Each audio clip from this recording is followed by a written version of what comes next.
天界2位尊神连番闯我花界，火神之由我等尚且知晓，却不知夜神是何意图。锦觅仙子活泼烂漫，喜欢新奇事物，如今却被诸位方主拘束在水境当中，未免有些憋屈。润玉乃锦觅仙子友人，本意只是为其解缚。怕是另有所图吧？火神尚且直言不讳，夜神的心思何不直言？润玉心中坦荡，自问从无做出任何逾矩之事，与友人2字问心无愧。2位方主，你们别再怪小玉仙官了。小玉仙官是一位好龙，我喜欢。你说什么？我说小玉仙官是一位好龙，我。谢锦觅仙子抬爱，润玉亦喜欢锦觅仙子。你和夜神怎么会？你可知锦觅是何人？你可知锦觅为何会信手变化？你可知我七幽宫的刘子池？你可知鲜花神名讳何许？你可知锦觅本性属水？你可知鲜花神的真身乃水莲一般？你可知你我锦觅3人实是一母兄妹？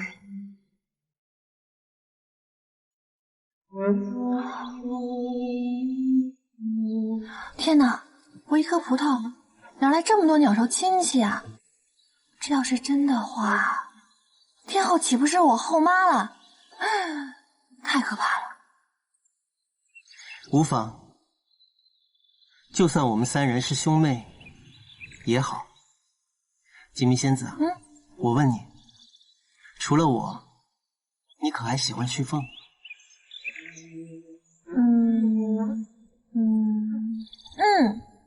喜欢。那月下仙人呢？喜欢。颜佑君又如何？喜欢。西吴宫中的仙士了天和飞絮呢？喜欢。不知长方主又如何？如果长方主以后别对我那么凶的话，我就会更喜欢了。罢了，你这没心没肺的。如果你还想要你这条小命，就赶紧跟我回花界吧。不要。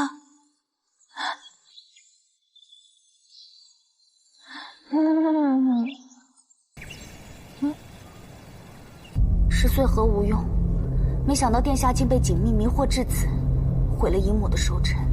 那个小妖易容赴宴，也不怪你。不过他居然敢在天帝和水神的面前展露真容，到底居心何在？天界乃清净之地，属仙竟然还带了只老鼠来赴宴，闹出这么个事来。虽属无心，但也真是荒唐。太有趣了，蛇仙带了个小妖来赴宴，结果被鼠仙给惊到了。穗禾不敢断言，定要好好查证一番。说句不当说的，咱们殿下与夜神同此女关系非同一般，倘若放任自流，恐怕要重蹈当年天帝陛下与水神的覆辙。还有，那蛇仙颜佑一向声名狼藉，姨母莫要忘了，他1000年前因何事被贬？难道在6界中又出了个子分不成？我断断不允许再有祸乱天为之事。也罢，你先回去休息吧。是。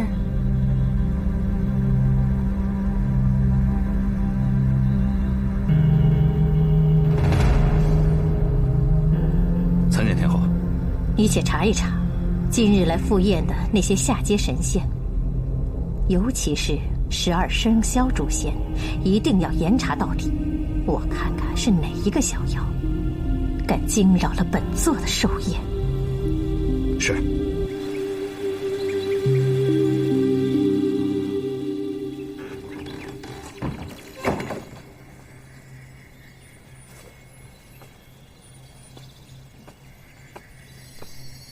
锦觅如何？身体强壮着呢，灵力还有些长进。我给他煮了些安神的药物，让他喝下，早些休息。此番锦觅在天界露出了真身，这身世恐怕是要瞒不住了。可笑那火神还以为他与锦觅是异母兄妹，骨肉之亲。哼，凭他也配。叫他误会，彻底死心，有何不好？别忘了，先主是如何惨死，此仇不共戴天。无论如何，锦觅不可与天后天帝之子再有任何瓜葛。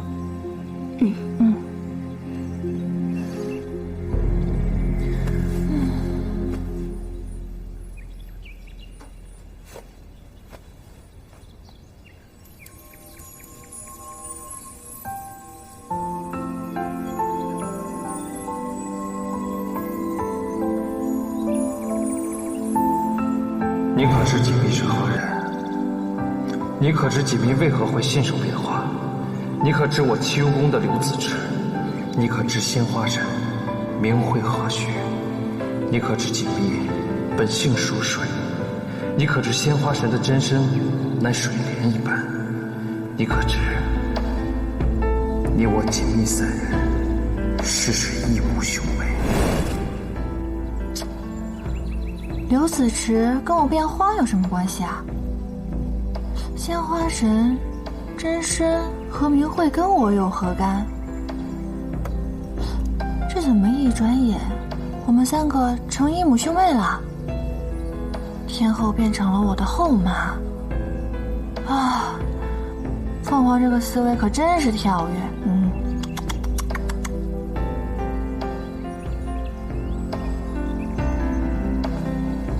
先主要锦觅做个逍遥散仙，别牵扯进这凡尘俗世、男女情爱之中。这秘密，我们肯定能藏一日是一日。何况，锦觅命中大劫未过，实在不宜离开花界。自今日起，我们轮番守夜，宿在院中。是。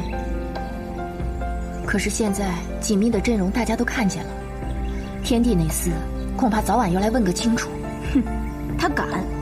他要是敢问，让他去花神冢，自己和仙主对峙。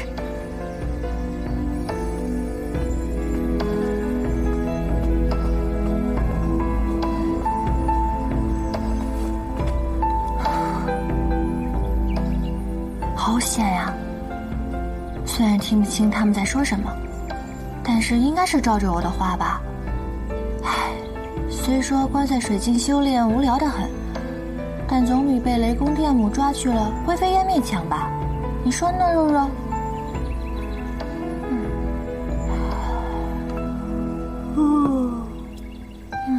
好困啊！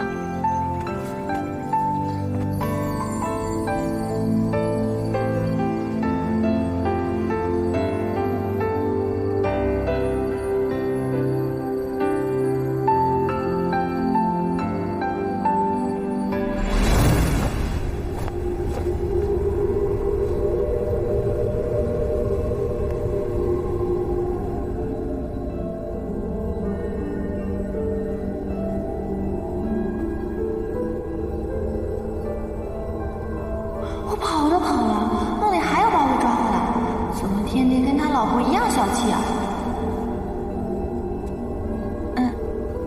冒昧的，将锦觅仙子请至这太虚幻境之中，还望锦觅仙子不要介意。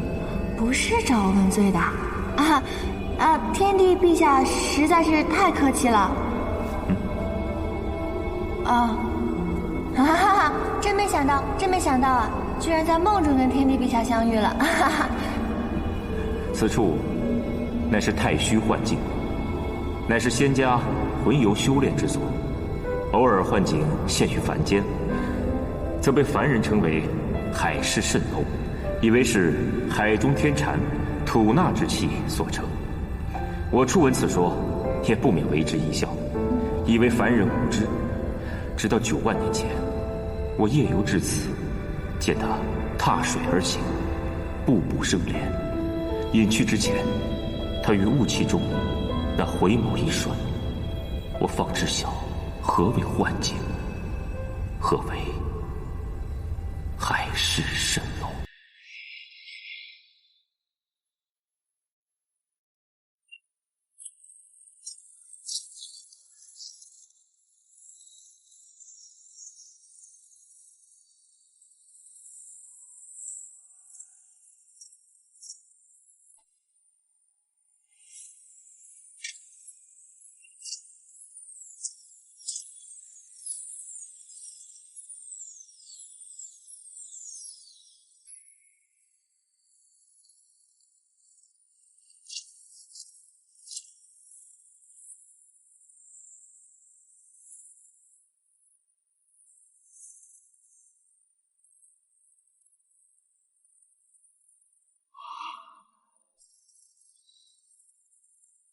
小神天界太微，敢问仙子芳名？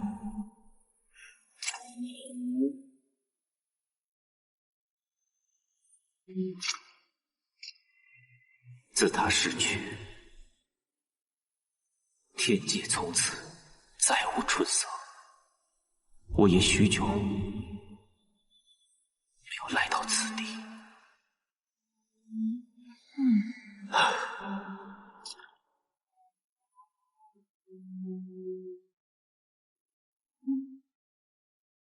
真是像。方才在那朦胧雾里面，我险些将你认错，但仔细一看你的容貌，又没有一处相似。他不爱笑，我与他相识9万年，见他展颜，也不过10次，偶尔一笑，也是转瞬即逝。他不像你这般春光明媚，天如凤堂。若非我，他这9万年间，断然不会只有这么一点点笑容，也不会就这样在寥寂中终了此生。唉，世人已矣，还请天帝陛下节哀顺变。天界与这太虚幻境已于4000年寸草不生，听闻锦觅仙子可以信守栽花，你不妨在此种些青莲如何？怎么突然就扯到种花了？不愧是凤凰他爹，思维都如此跳跃发散。听凤凰的意思，他好像也是我爹。理当尽尽孝。好。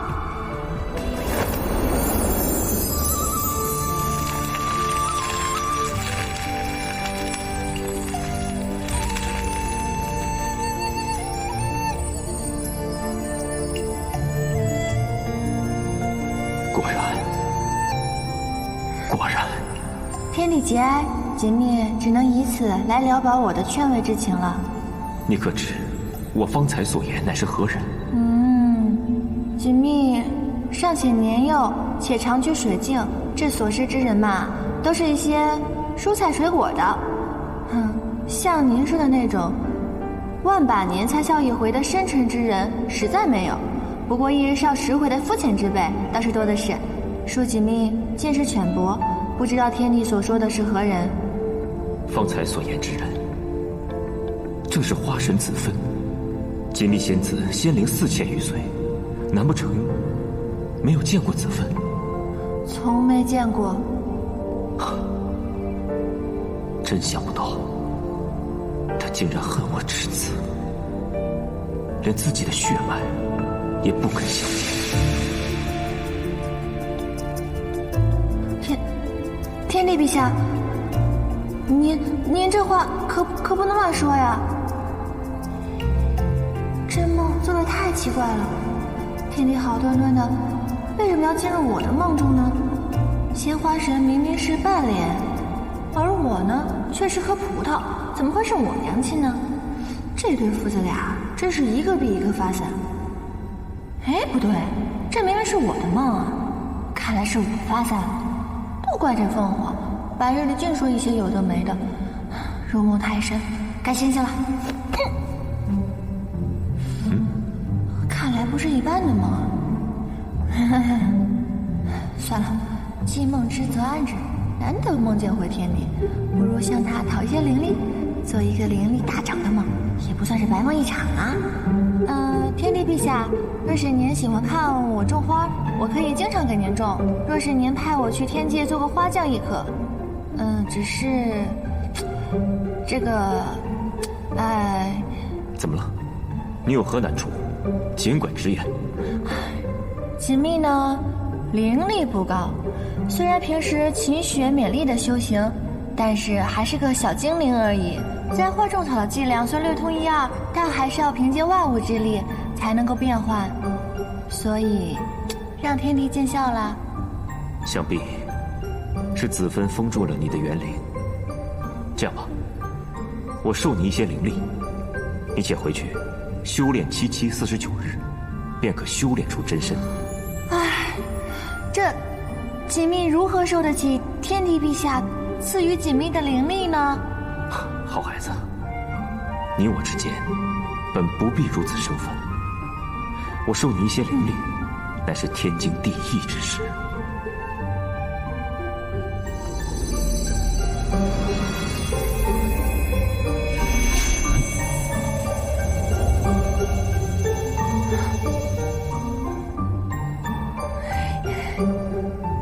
多谢天帝。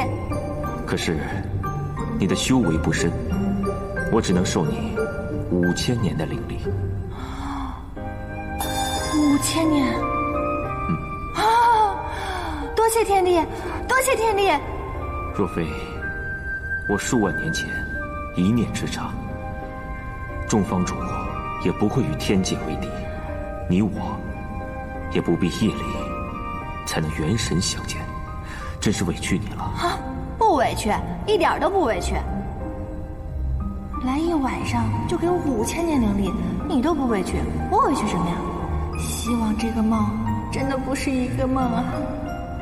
我欠子分的，都会慢慢的补偿于你，只是有一眼你要谨记。天帝陛下但说无妨，锦觅定当赴汤蹈火，在所不辞。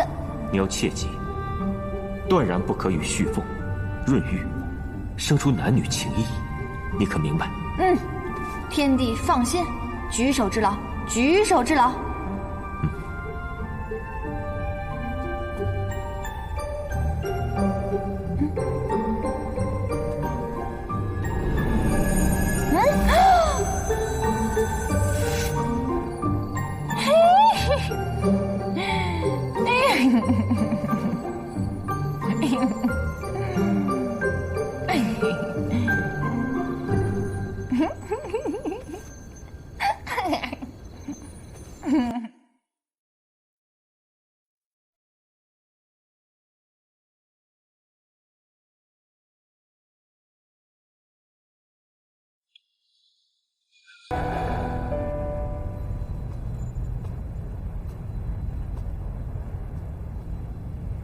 是在享天后寿宴上出现的葡萄精灵吗？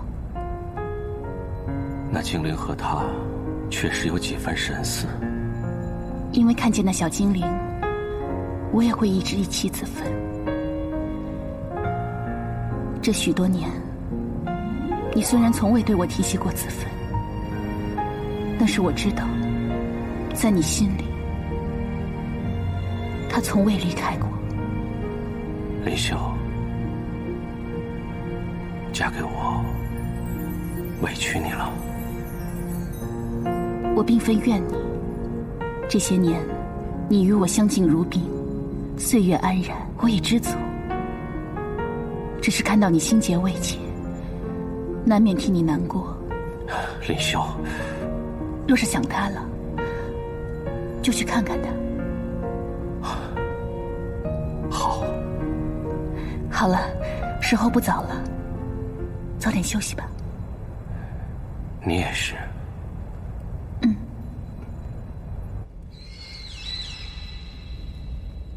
你先斩后奏，把那个小妖精放回花界，现在才来谢罪。牧师息怒。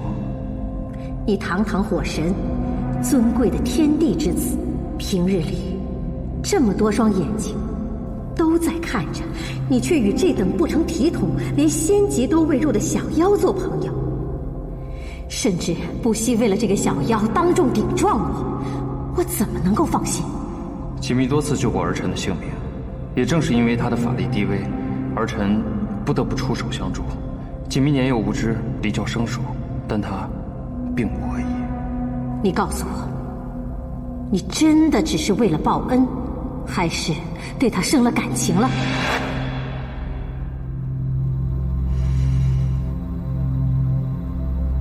没有。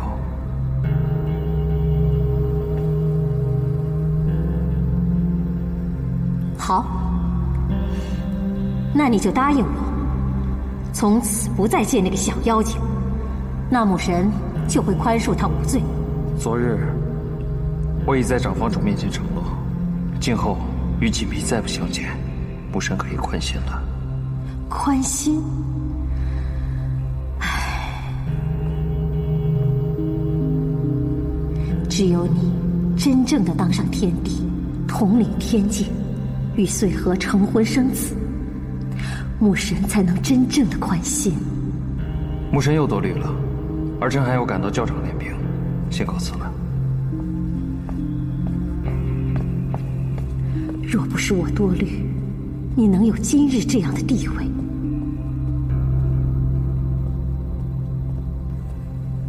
殿下玄夜方歇片刻，又何必急着去花界，劳累伤神呢？听闻长方主素来待下严厉，这次我偷带锦觅私游凡界，又差点在天界闯出祸端，只怕长方主不会轻饶锦觅。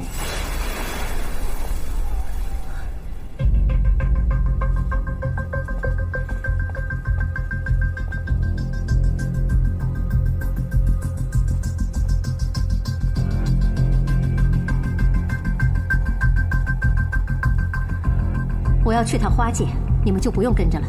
是。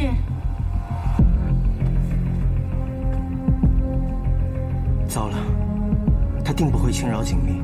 天后对殿下已经心存芥蒂，这个时候殿下若贸然前去，恐怕只会火上浇油，更难以收场。旭凤昨日如此笃定锦觅乃父帝血脉，父帝昨日看锦觅的眼神又的确有异。我去请父帝。好，那我去花界一探究竟吧。一切小心。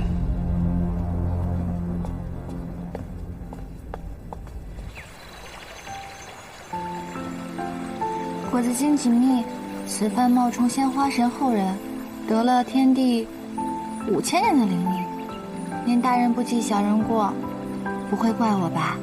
我不知道您喜欢吃什么，如果您缺什么的话，可以托梦告诉我。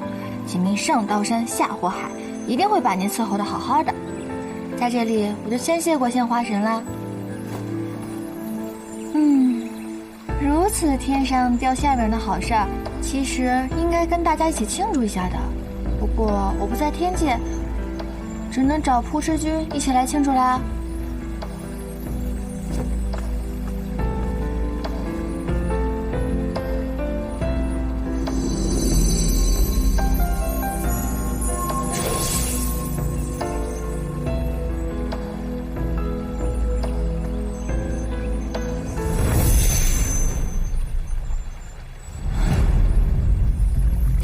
天后娘娘，我之前小试牛刀能换来扑哧君，没有想到我现在的灵力大涨以后，居然换来了天后娘娘。天后娘娘，您这是干什么呀？在你死之前，我教你一点规矩。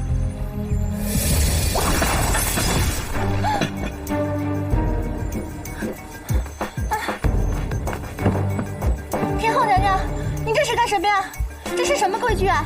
我不管你是什么身份，也不管你和旭凤还有润玉之间是什么关系，就凭你这张脸，我就可以杀你1000、100次。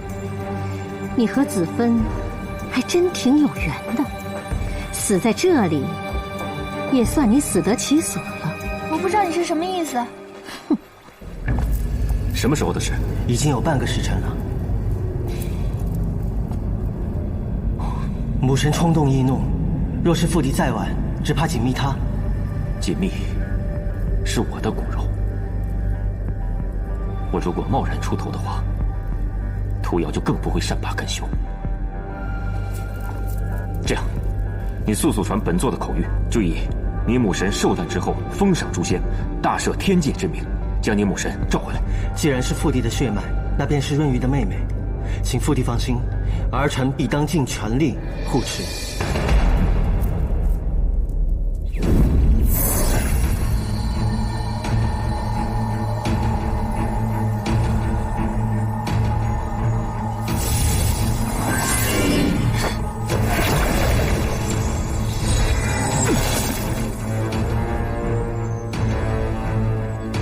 水神先生，你不知道尊卑法度吗？不去诗风不语，倒来干涉我干什么？洛林当然知道尊卑法度，只不过本神与鲜花神乃是故交，今日特地前来墓地祭拜，却不料看到这个孩子，险些被人夺了性命。哼，我来处置一个小小的花精，与你有何干？锦觅乃是花界精灵，既然是在花界，唯有花神与长方主有资格论罪。子芬已经仙逝，在子芬的墓前对一个低阶精灵下此毒手，天后于心何忍？你口口声声说什么尊卑法度，说白了，不就是为了一个子芬吗？你这么做，只是为了这个小妖精吧？因为她跟子芬长得有点像，是吧？不管于公于私，洛林都无法坐视不管。你认为你能管得了吗？母神让润玉好找啊。小雨仙瓜，见过水神先生。小雨仙瓜，救我！儿臣叩见母神。本座并没有让你起来。回禀母神，儿臣乃是奉父帝口谕，请母神速回九重天，商议封赏诛仙、大赦天界事宜。天后母仪天界，自当坐镇天庭，谨言慎行。倘若惊动了众方主，闹到天帝那里，恐怕会有损天后贤良仁德的名声。好啊，夜神现在翅膀硬了，越来越厉害，竟然敢拉帮结派，和我作对了。儿臣不敢。母神，请吧。哼！水神先生、锦觅仙子，告辞。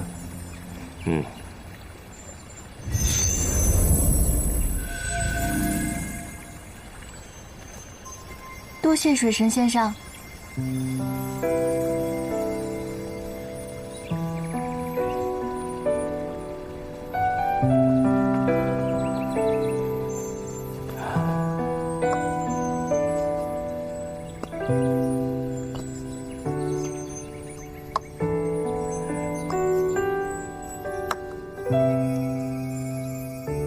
锦觅仙子可是在为子芬守坟？不过就是一点小心意罢了。锦觅，繁花似锦觅安宁，淡云流水度此生。这是子芬生前挂在案前的2句诗，是我亲手为她抄写裱挂的。没想到子芬尚有一丝血脉流于世间。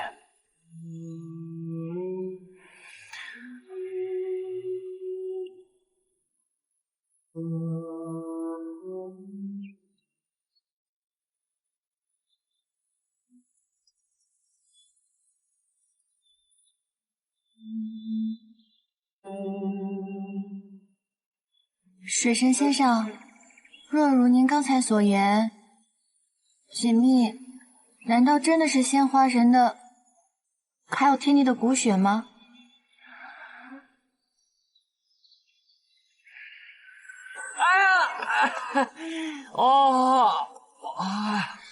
破世君！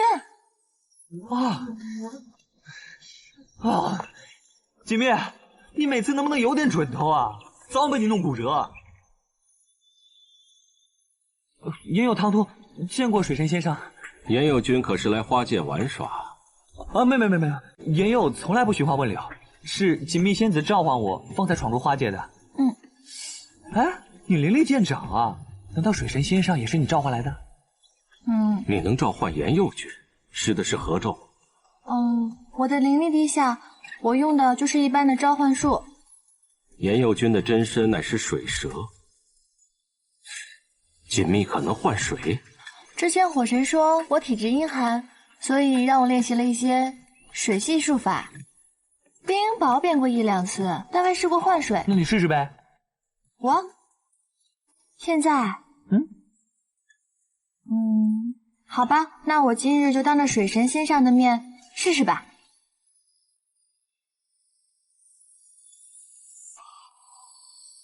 换！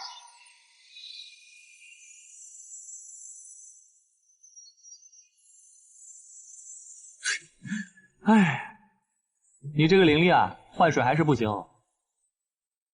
我再试一下嘛。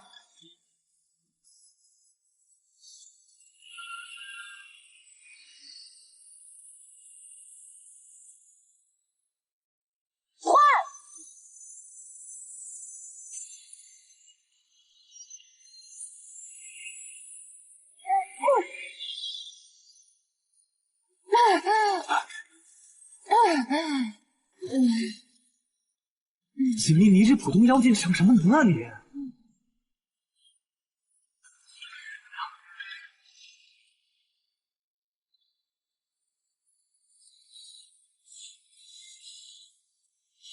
一坨云，好黑一坨云啊！锦觅，赵方主，水神仙上，锦觅这是怎么了？你们看，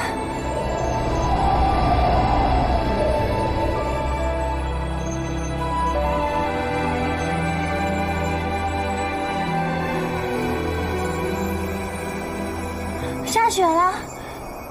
我把雪召唤出来了，我召唤出来了！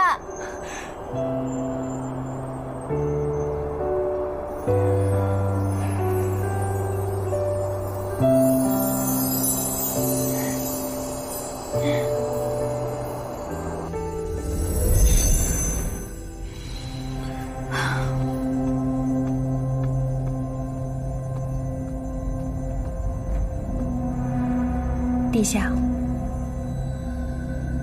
今日为何水神也去了花界？好像是去祭拜仙花神的。本来天后想对锦觅仙子痛下杀手，毁花神种，没想到水神仙上及时赶到救了他一命，甚至不惜顶撞天后。水神向来淡泊世事，不置于物。这2次见到锦觅的反应，也未免太过反常。我再去花界看看，天后若再有动作，速来报我。嗯。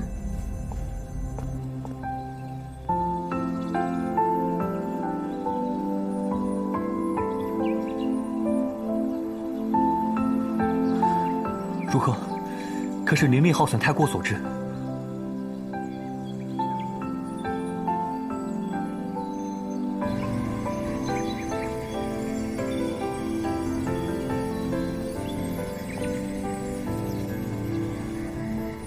刚才那场大雪是锦觅召唤的，若非锦觅属水，如何能召雪换颜佑呢？锦觅到底是何身份？如果锦觅只是一个普通精灵，你和海棠方主又怎么会如此紧张？牡丹不过是花界的丝花小仙，水神的事情，莫非自己还弄不清楚，还要他人转述不成？唉，锦觅和子芬太过相似，却自然是葡萄。洛林实在弄不清楚这其中的缘由。锦觅从生来便有你们照顾，今日能解这个谜底的，唯有你们花界众方主了。我还说锦觅这迷糊劲儿是天生天养，原来这竟是有源头的。嗯？难道？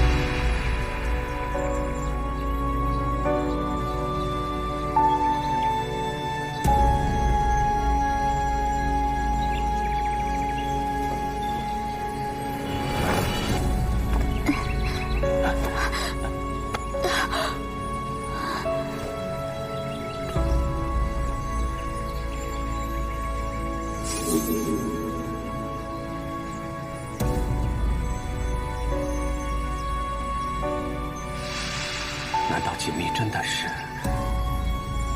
水神问我也没用。牡丹有所言，也有所不能言。我等花界方主曾向主上发过毒誓，若有半分泄露，愿自毁元神谢罪，望水神见谅。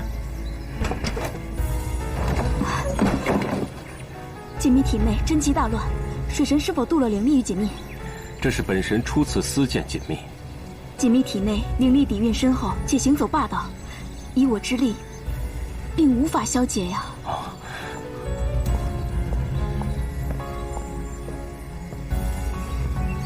为了锦觅的性命，如今也别无他法了。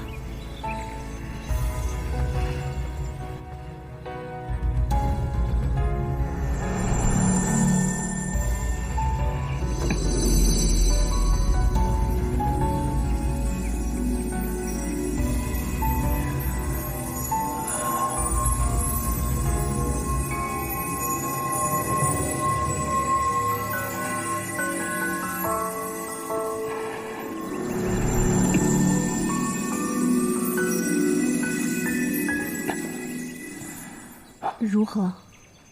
锦觅体内火阳之气甚旺，不知是谁给他渡了这么多的阳气，冲撞了他的阴寒本性。今日若非我在此，恐怕性命堪忧啊！多谢水神先生。若是锦觅出了丁点差错，我等如何向仙花神交代？锦觅，原来是我的骨肉。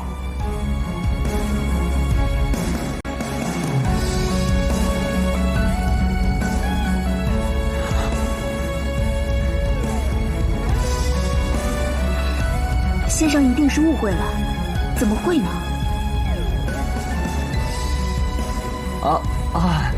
那什么，既然锦觅性命已经无碍，那我就不打扰各位叙旧了，改日再来探访。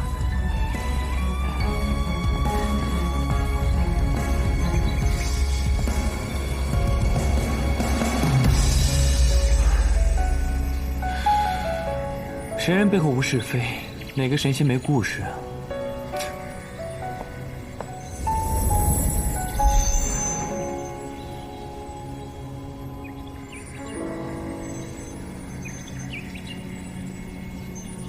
此刻没有外人，你们也不用再瞒我了。我知道你们在子芬面前发过毒誓，我也不会为难你们。方才我已经探过锦觅的元灵，你们想瞒也瞒不住。我只问你们一句：锦觅可是在霜降临世的？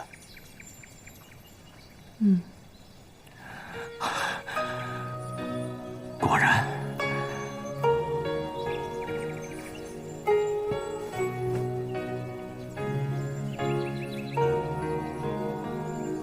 蜜儿，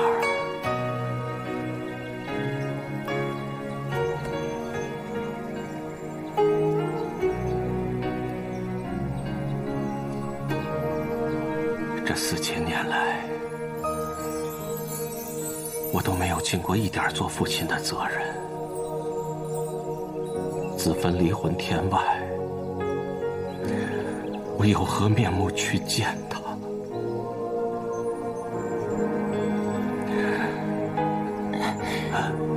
蜜儿，蜜儿，爹爹扶你。来，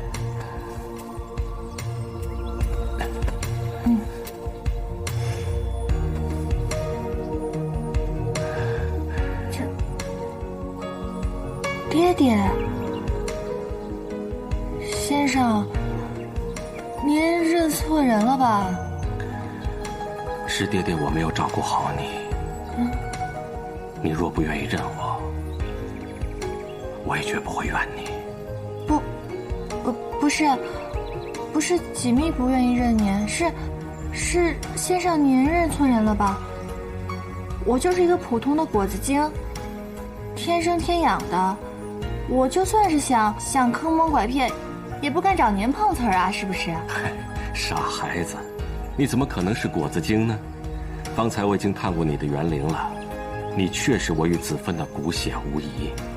子芬，哪个子分啊？偌大的6界，谁敢不要命撞这个名讳？鲜花神？我是鲜花神的孩子。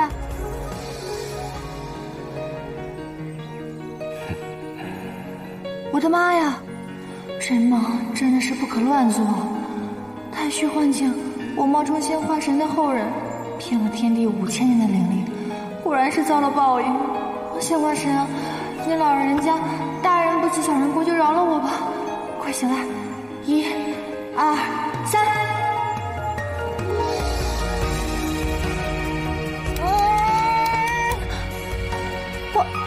我不是在做梦，这是真的。我做了4000年的果子精，我现在是一滴水啊，还是一滴花啊？你的元神想必是子芬用迦兰印给你封印住了，所现真身并非实体，也因此你的灵力修炼有所阻碍，人身也显得略稚嫩了些。等爹爹带你去师尊玄灵斗母元君那里寻求解数，就可以还你原来真身了。赵方主，他说的是真的吗？仙主隐瞒此事，本是想要护你周全。既然你已经在天界露出了真身，便是瞒不住了。有水神仙上护着你这个闯祸精，也好。现如今爹爹遍地中吗？昨天见一个，今天又见了一个。不过连长方主都这么说，多半是真的啦。没想到我也有爹爹跟娘亲了。爹爹，您真的是我爹爹吗？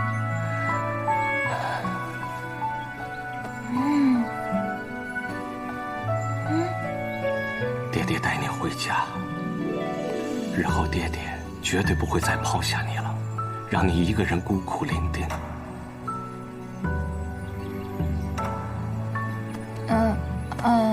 好说好说，都好说。不过，你们都说我是鲜花神的孩子，可是鲜花神已经仙逝4000多年了，我连他一面都没有见过，不知道他长什么样。你母亲虽然不在了，可还有爹爹呀，只要有爹在，爹爹会永远陪着你的。啊，对了，蜜儿啊，现如今你身上火阳之气甚旺，你是从何得来的？解铃还须系铃人，现下当务之急就是要把这个人找出来，取回你身上相克的灵力。我不是我要的，是他给我的，他给我的，我也要还吗？都什么时候了，还想着灵力？不还，你就等着吐血吐死吧！不是，是昨天夜里天帝提我的元神去太虚幻境，是他给了5000年的灵力，跟我没有关系吗？天帝，他与你说了些什么？他说，他也是我爹爹。像话！真是化天下之大忌，这般厚颜无耻之徒，怎配做天界之主？哼！若非天帝，仙主怎会魂飞魄散，含恨而终？言他是锦觅的弑母仇人也不为过。爹爹，我呸！他也好意思？海棠，你方才说什么？子芬究竟因何而去？4000多年了，你们究竟想要瞒我到什么时候？仙主因何而去？说起来，水神仙上当年亦贡献过一份力。今日，我就是违背当年对仙主立下的誓言，自毁元神，也要将真相说个明白。天下男子皆薄幸，如今锦觅长大了，却一个个要捡现成的爹爹来做，当年却在哪里？你知不知道仙主为保下这个孩子，拼尽了一身的护体修为？4000年前，锦觅咕咕坠地，仙主合眼之时，正是水神小登科之夜。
先上春风得意，看桃花尚且来不及，又何尝有闲暇念及旧人？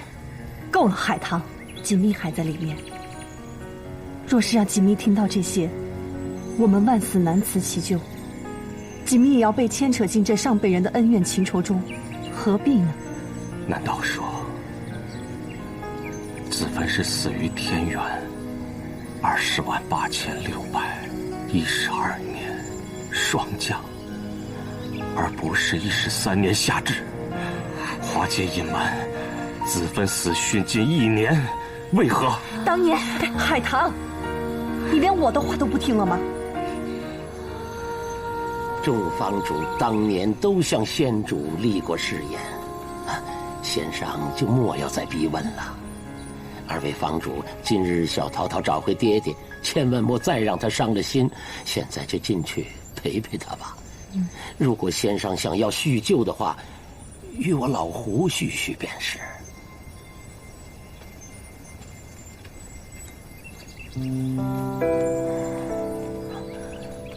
老胡，你也算是子芬身边的人，当年发生了什么事，你定然知晓。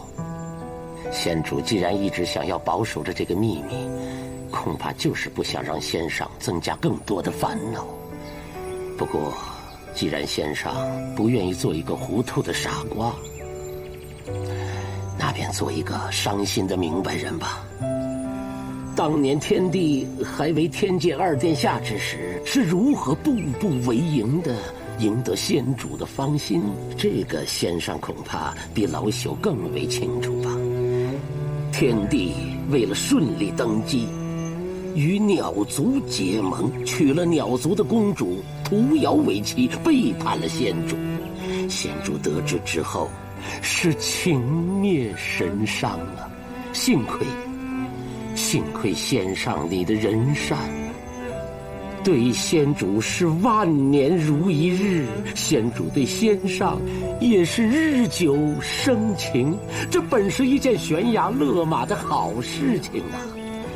孰料天帝登位之后，顽性不改，竟然继续纠缠先主。可是先主执意不从啊！那天帝他便恼羞成怒，强行玷污了先主。他竟敢对子芬用强！可先主当时并不知道，已经怀上了锦觅，恼怒之下，便去了忘川。姑娘，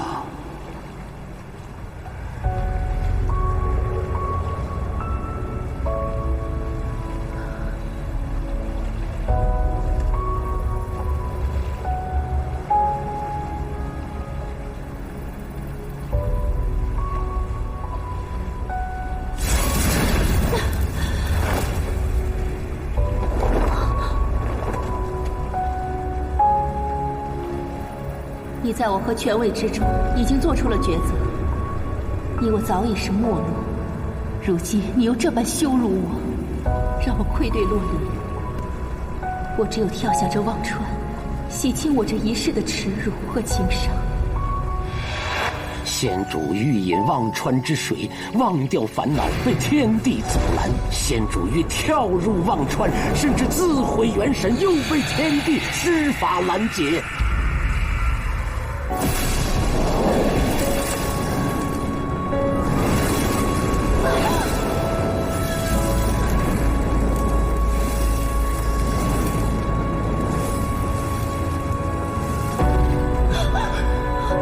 我是天帝，整个天界都是我的，我不准你死，更不准你忘记我。放开我！放开我！放开我！天帝将先主拘禁于七武宫中。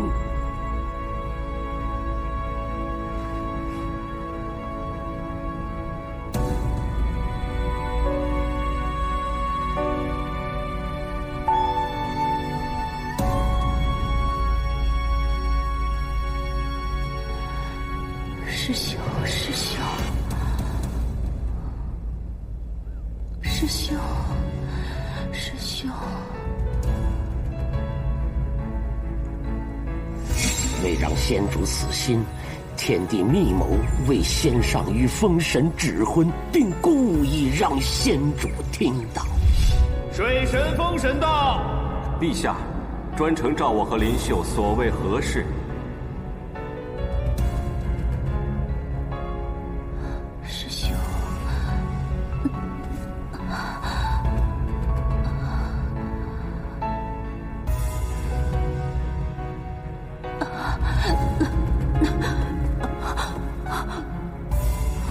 洛林心中早有所属，虽然不是他心中所想，但是洛林早已决定，非他不娶。我为你与林秀赐婚，不只是我的意思。眼下6界动荡，水神与风神联姻，才能鼓舞天界兵将的士气。洛林，难道你要违抗天命吗？谢陛下美意。洛林公主您与屠瑶公主永世和美，但要洛林违背本心，就算削了洛林的神性，沦为凡人，也恕难从命。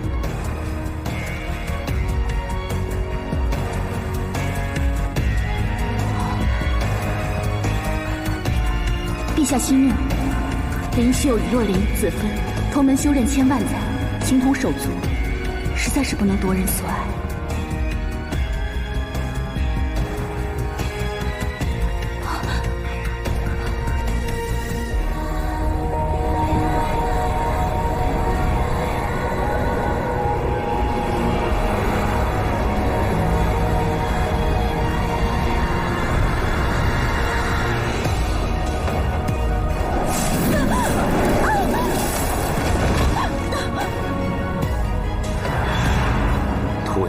已经如愿嫁给天帝，他还有什么不知足的？哎呀，天帝当时是为了时事才不得不娶屠瑶为妻，可心里他一直惦记着仙主，甚至想娶仙主为侧妃。让屠瑶知道了，焉能不恨他？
你怎么伤成这样了？主上，主上！我拒婚之后，曾来花界探望过子芬，但他竟然对我说，他的心里从来没有过我。自始至终，只爱过天帝一个人。你还是回去跟林秀成亲吧。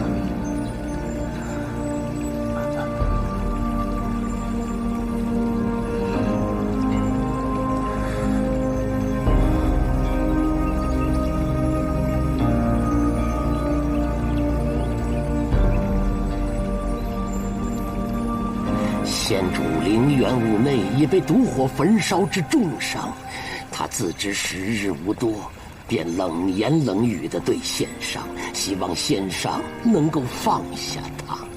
他不想让仙上为一场无可挽回的情事搞得狼狈不堪，唯愿仙上与封神夫唱妇随，称心美满。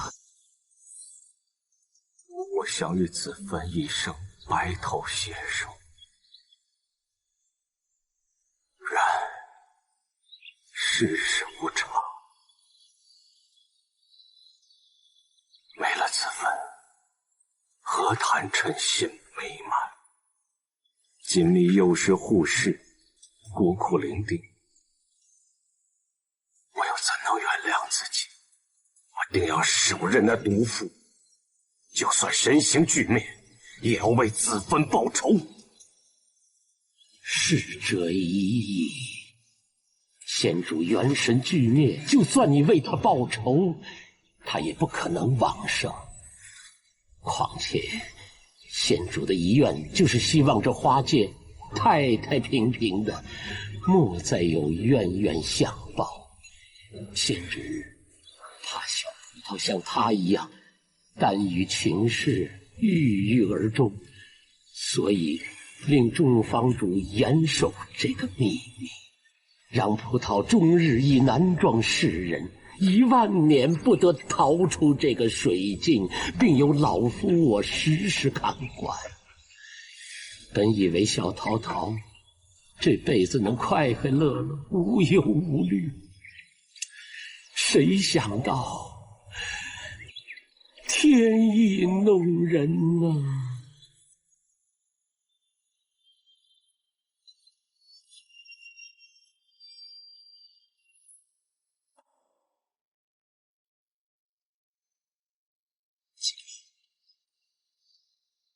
竟然是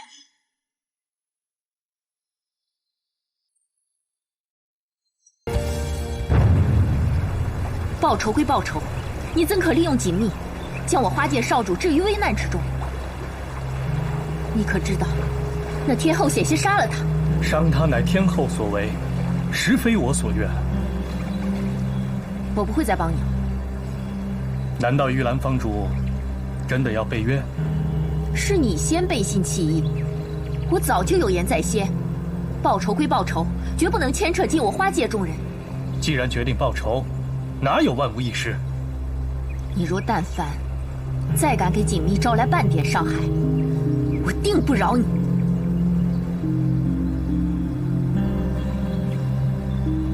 长房主一向铁面无私，法度严密，不知你我结盟之事，如果传到他的耳朵里，玉兰房主下场如何？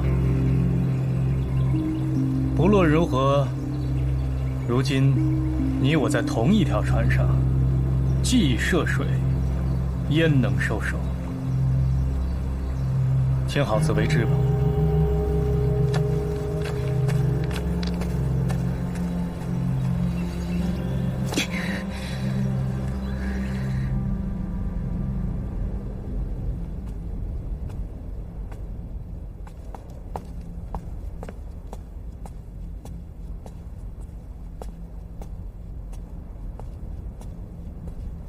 殿下，锦觅怎么样了？多亏有水神仙上出手相救，锦觅已经无碍了。锦觅竟是水神之女，依照4000年前的约定，她便是我魏国门的妻子。她不是天帝陛下的骨血吗？父帝赠予她的灵力与她自身灵力属性相冲，水神已经亲自试探过了，确认了锦觅就是她的骨肉。不久，便会当众认亲。匡禄看得出来，殿下很是开心。我从未这样开心过，但也从未这样忐忑。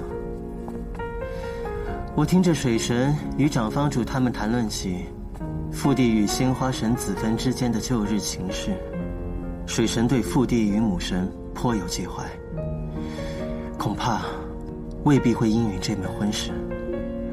就算他们以前有什么过节，婚约早已经定下了。上神誓盟，天命昭昭，任谁也难以违背，不是吗？可是我知道，旭凤也心仪于锦觅，他的心思或许能瞒得了别人，却骗不过我。我实在不忍心伤他。那你就忍心放弃锦觅吗？火神殿下自幼就有天帝和天后的宠爱，生来便是嫡子，他已经拥有许多了。而殿下你一个人冷冷清清的，长夜与野兽为伴，从来不去争抢什么。如果连妻子也让给别人的话，那也……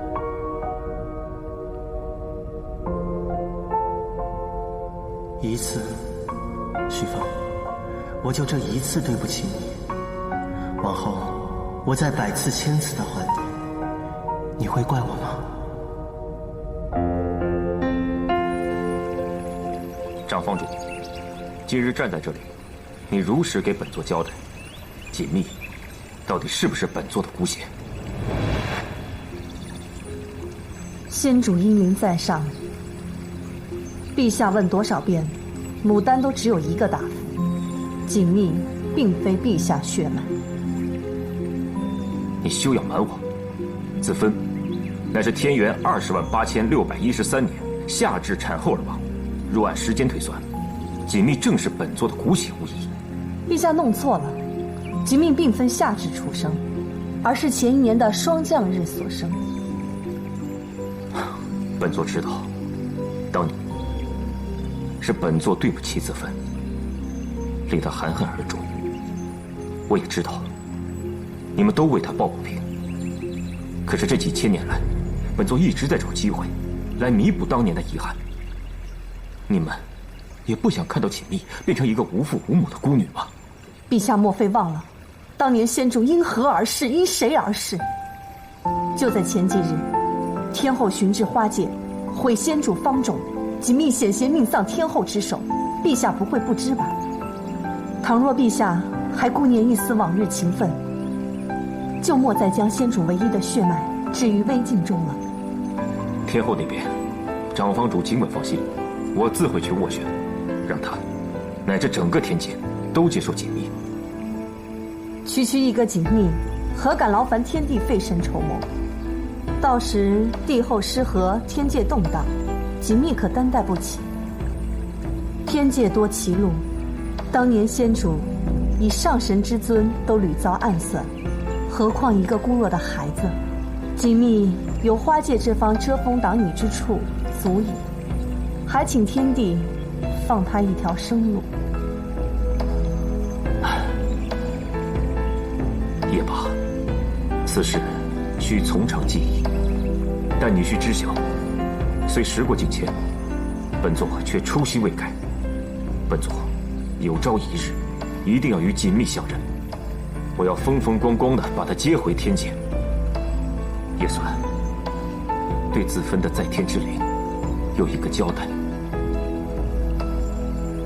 既如此，牡丹拭目以待。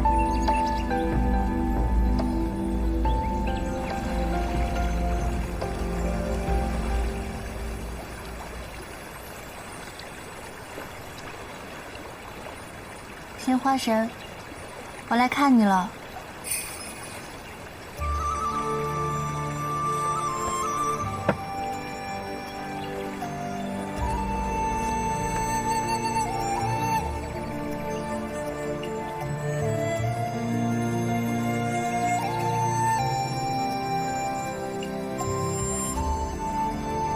那我现在是不是可以叫你一声娘亲了？娘亲，我认了爹爹了，就是水神先生。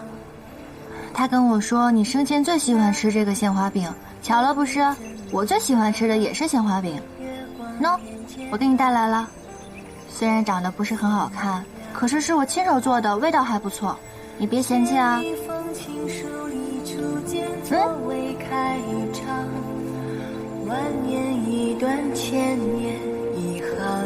说实话，这4000年来，我一直都在想，我会跟你在什么样的场景相见，可是竟然没有想到，是以这样的方式重逢。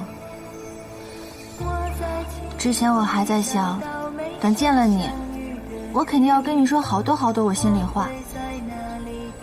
可是万万没有想到，在此之前，我都跟你说的差不多了。你还真是个出人意料的娘亲啊！我以前可羡慕连翘了，因为一到吃饭的时候，他的娘亲就会让蝴蝶喊他回来吃饭。我就想着，如果我有娘亲的话该多好啊！我娘亲也会喊我吃饭。结果我现在知道我有娘亲了，我就更羡慕他了。世界上哪有你这样的娘亲啊？把我生下来不管我，还把我拘在水晶里4000年，让长房主骗我是一颗无父无母的葡萄。你还隐藏我的真身，害得我灵力低下。我跟水神爹爹到底哪里得罪你了吗？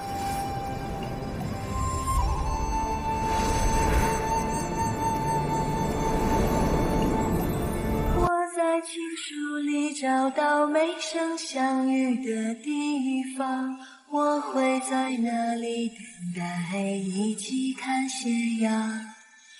我在情书里找到没生相爱的地方，我会在那里歌唱，弹奏着月光。我在情书里算了，虽然你对我不够意思吧，但是好歹也是你把我带到这个世界上来的嘛。好了，我要走了，我跟爹爹以后会好好的，等我以后有时间了再来看你吧。我走了。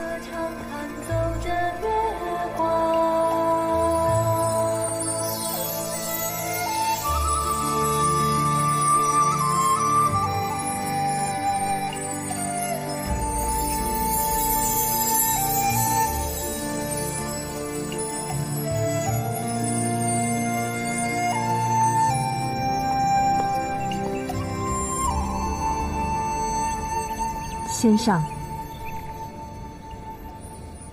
趁着今日锦觅去祭拜子芬之时，有一事要向长房主请教。先上言重了，牡丹必定知无不言。我探锦觅真身之时，发现她的体内除了迦兰印，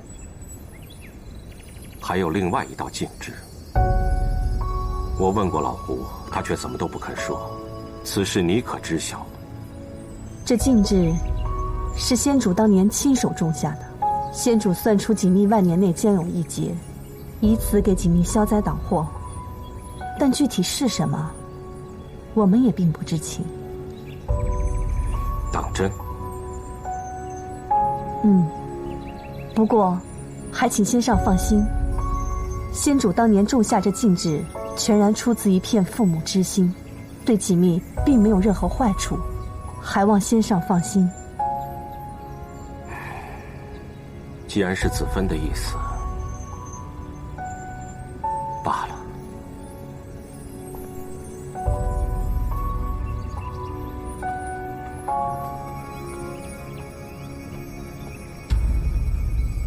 张姐，水神是锦觅的生父，我们为什么不把允丹的真相告诉他？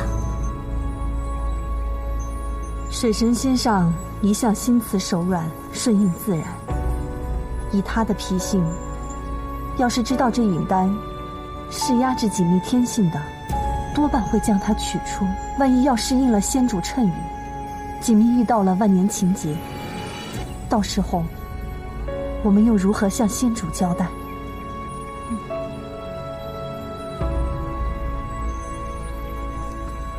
以后在九霄云殿上可不能再乱说话了。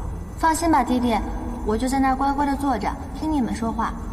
我不多言不多语，我也绝不跟天后对话，这样他就拿我没什么办法啦。天后若是再为难你，也不用怕他。水神先上，水神先上，属仙。水神先上，这是去往何处啊？带小女去一趟九霄云殿。这是小女锦觅，蜜儿，快见过蜀仙先生。先生好。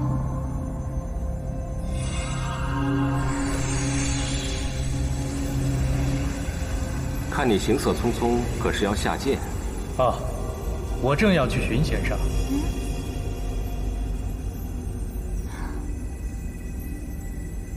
蜀仙寻我，所为何事？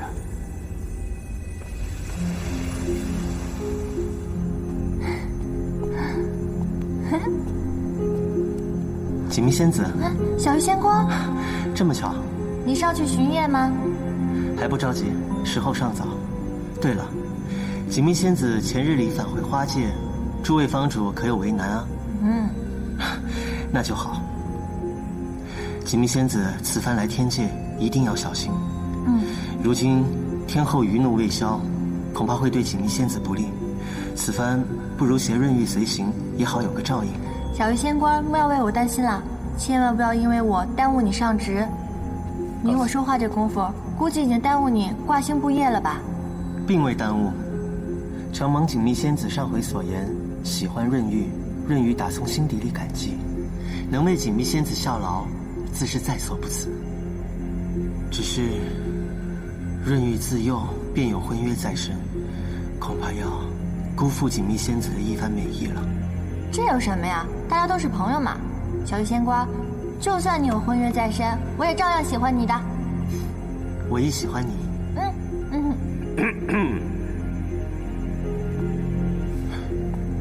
润玉见过仙上，适才大义，不察仙上神迹，还望仙上见谅。